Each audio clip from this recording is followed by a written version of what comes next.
Halo semua, jadi hari ini gue mau breakdown market buat minggu depan.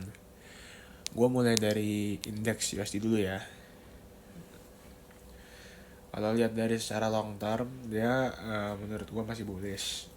Walaupun ini kan dia jatuh nih, jatuh menurut gue gara-gara Trump masih ngedelay ini debatnya lagi. Dan gara-gara delay itu berpotensi eleksinya juga mundur. Nah gara-gara itu jadinya orang-orang marketnya bener-bener nggak ini apa, arahnya nggak jelas. Tapi secara overall dia masih uptrend, udah mulai uptrend. Nah kalau dari di ekspor sendiri sih kurang bisa dibaca karena uh, di ekspor itu dipengaruhi oleh fundamental yang cukup kuat. Nah kita lanjutin aja ke indeksnya CHF. Ini yang kemarin gue lihat nih, ini bagus banget ya indeksnya CHF. Sama seperti yang udah dikasih di roadmap kemarin, bahwa dia itu nih yang overall SXY masih bullish karena parabolic movement. Kan gara-gara ekonomi dunia kan masih nggak jelas kan, uncertain. Nah masih sesuai sih, panahnya juga panah yang masih yang udah berminggu-minggu lalu. Bisa dilihat nih dia udah mulai mantul dari zona resistance yang berubah jadi support, dimana dia jadi zona demand baru. Menurut gua dia bakalan terus lanjut ke atas sampai ke level 115. Berikutnya lagi gua bakal coba masuk ke untuk pair forex minggu ini. Minggu depan menurut gua sih kurang bagus karena beberapa price-nya itu semua nggak mengikuti dengan level-level yang udah gua markup. Jadi lebih baik personally gue sendiri lagi istirahat juga karena forexnya lagi jelek. Kita ambil contohnya Euro USD deh, pair paling standar. Kita kalau zoom lagi nih ke daily, gue udah bikin nih kalau misalkan level pertama nih, kita gambar trennya udah gak jelas ya nggak, udah ditabrak kan. Makanya ini gue hapus aja, ini gue hapus.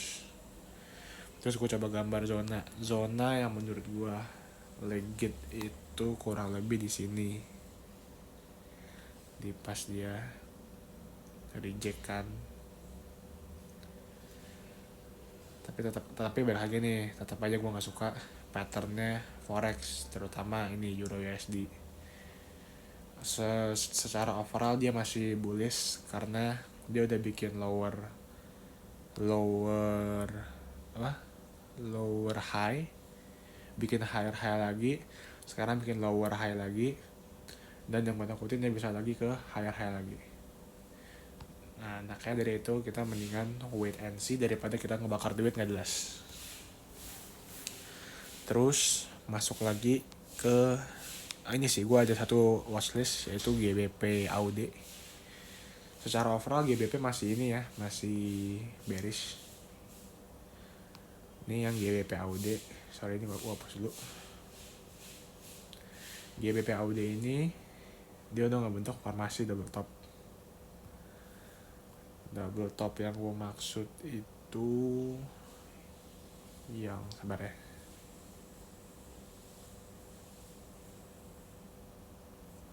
yang ini dua ini adalah formasi double top yang menurut gue cukup bagus, terutama karena dia habis juga kelar nge-retest zona ini. Yang gue senengin dari zona ini adalah dia nggak ngebreak.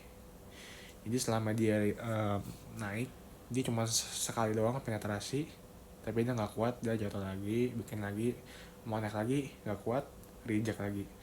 Nah menurut gue ini sangat bagus buat kalian cari-cari short, tapi hati-hati buat week yang di sini nih. Jadi saran gue kalau kalian mau short, target kalian dari sabar ya, dari kurang lebih sini, targetnya sampai sini aja. Stop lossnya kurang lebih di atas ini nih. Jadinya RR nya 1 banding 1. kurang lebih itu sih kalau buat mau nge-trade GBP AUD. Terus gue langsung masuk ke pair emas deh. Emas tidak sesuai dengan apa yang gue perkirakan. Awalnya sesuai, pas dia nyampe di sini nih, candle yang ini dia mulai retest, bikin ekor dulu di monthly, bikin ekor di sini nih buat nge-retest zona yang dia break. Ini kan banyak area nih, ini semua nih area ini tuh area zona yang harus dia nggak boleh masuk lagi. Sayangnya setelah dia jatuh, gue kira kan ini secara ya daily-nya udah close strong bearish, tapi ternyata dia nggak kuat, malah banyak buyer masuk lagi ke dalam market. Makanya itu daily-nya ini sangat-sangat bullish lagi nih jadinya. Dia udah 3 hari candle tutupnya bullish, apalagi yang kemarin full bullish. Tapi hati-hati juga nih, dia udah kena trendline-nya ini. Trendline yang kalau gue zoom ke 4H cukup bagus, cuman kalian harus hati-hati karena ini candle ini semuanya bullish tutupnya, sangat-sangat bullish. 1, 2, 3, 4, 5, 6, 7 biji candle 4H close bullish, itu harus hati-hati.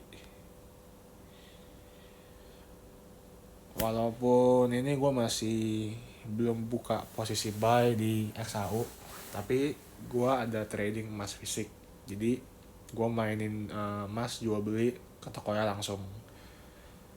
Walaupun walaupun emang agak ribet, cuman risknya lebih kecil. Kalau kalian mau nanya-nanya tentang trading emas fisik, ntar bisa PC aja di Discord gua. Terus kita masuk lagi nih ke pair crypto. Crypto gua masih menunggu banget nih. Crypto masuk ke dailynya ini chart total market cap ya. Ini chart total market cap yang isinya orang-orang yang beli kripto. Kalau secara overall sih dia masih ngebentuk posisi uptrend, tapi menurut gua ini uptrend cuma sementara doang. Untuk tahun 2021 kemungkinan dia bakal jatuh sampai kurang lebih ke level ini nih, 160-an billion orang. 160 billion total market cap. Ini buat tahun 2021. Terus kita ke Bitcoin ini. Ini indeks futuresnya Bitcoin. Bitcoin sendiri kemarin udah dianalisa. Kita kan mau cari short. Emang masih nyari short, cuma mungkin nggak sekarang karena dia masih potensi naik ke atas ini lagi ke 12.000 lah potensinya. Tapi secara long term kalian harus tahu bahwa CME gap di future Bitcoin tuh pasti ke-fill. Nah, untuk sekarang ini dia masih punya utang nih CME yang di sini, zona hijau yang ada gapnya ini nih, dia masih harus nge-fill yang di bawah. Ini posisinya patternnya bagus banget buat dia jatuh. Jadi dia udah nggak bentuk triangle gini. Terus dia udah ngebikin zona resisten di atas sini, sesuai sama yang di sini nih, ya kan? Nah, ini menurut gua ini ada potensi bagus buat dia turun sampai ngebreak sini, lanjut ke bawah sini. Ini buat ngelunasin utang dia yang dia udah buat pas di tanggal 27 Juli. Terus secara long term buat tahun depan gue masih lihat dia dia ada punya potensi buat nge-fill gap di angka 3.585 USD per Bitcoin. Jadi di bawah sini. Jadi makanya itu kita masih belum mulai masuk kripto gara-gara dia punya utang di bawah sini nih. Nah, kenapa gue bisa bilang di bawah sini? Karena kalau kalian scroll sampai di sini, ini di tanggal Februari lah, 19 Februari, kita zoom ke 4H. Kita zoom lagi ke sini. Kita lebarin. Nah, kalian bisa lihat nih. Dia punya utang di daerah sini.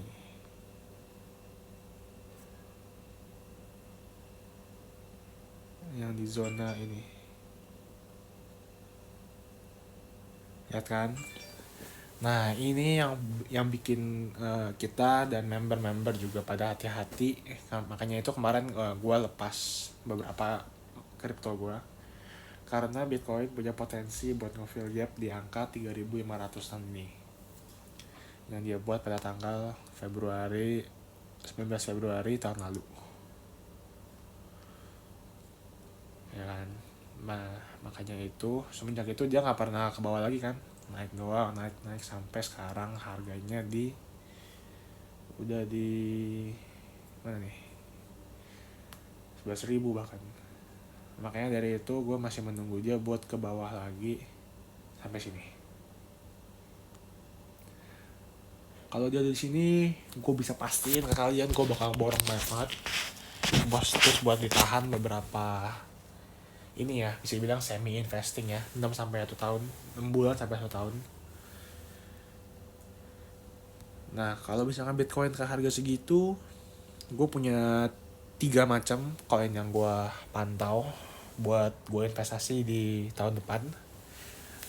Ada XRP, VeChain, sama kemungkinan Ethereum.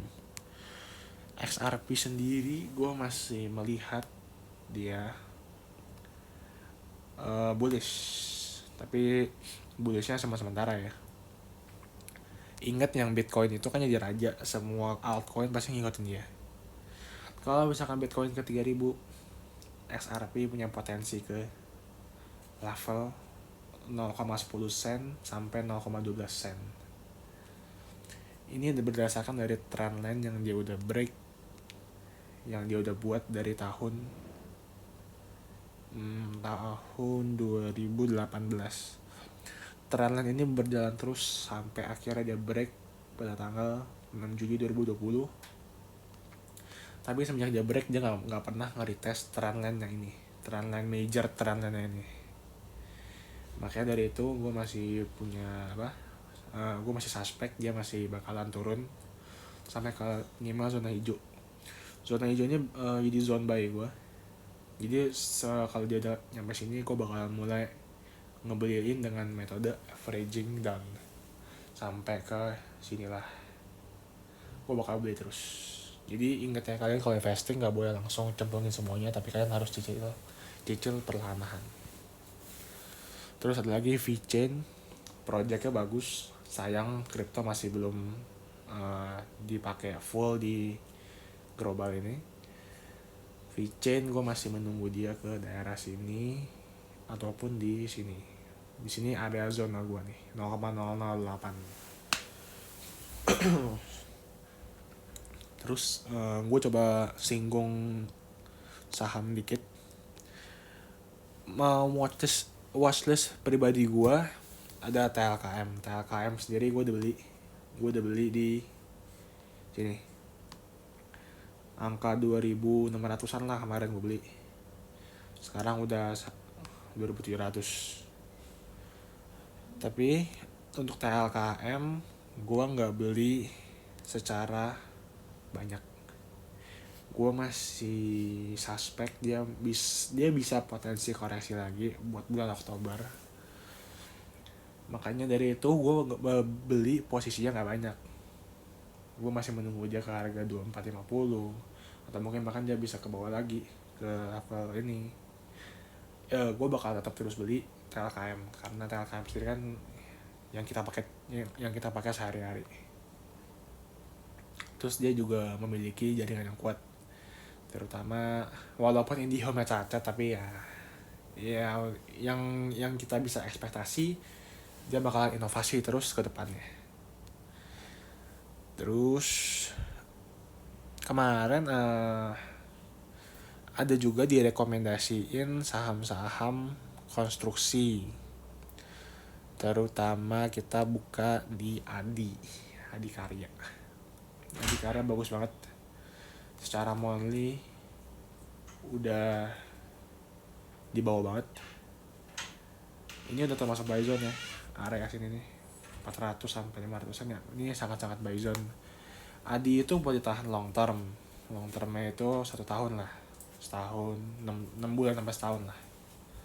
Tapi kita nggak mau cari jauh-jauh, paling nyampe di sini nih, jangan kalah. Sampai sini paling udah cabut sih. Untuk saham perbankan, gue masih belum pede buat ngebeli. Walaupun BBRI udah punya support kuat di level 3000, gue bakal beli kalau dia udah di level, sabar ya, di level segini nih, minimal 2480. Gue bakal beli di sini, tambah lagi di sini, kemungkinan besar di 2 zona ini nih gue bakal beli banyak. Untuk saham perbankan sih minimal sama sih gerakannya semua, ngikutin kayak BBCA, BBRI juga sama kan, kurang lebih mirip. BMRI sih yang menurut gue lumayan sih, dia masih ada momentum buat naik.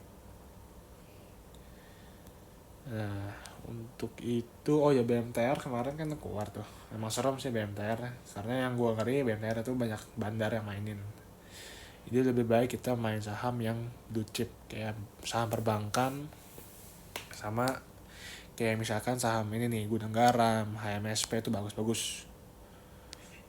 Terus saham Astra sendiri baru bagi dividen tuh kemarin di tanggal 7 Oktober. Kalian lihat kan betapa terpercayanya Astra, walaupun dia turun terus sahamnya, tapi dia masih rajin bagi dividen. Jadi ini adalah salah satu saham yang layak buat diinvestasiin jangka panjang. Jadi sekian buat pertanyaan hari ini. Thank you.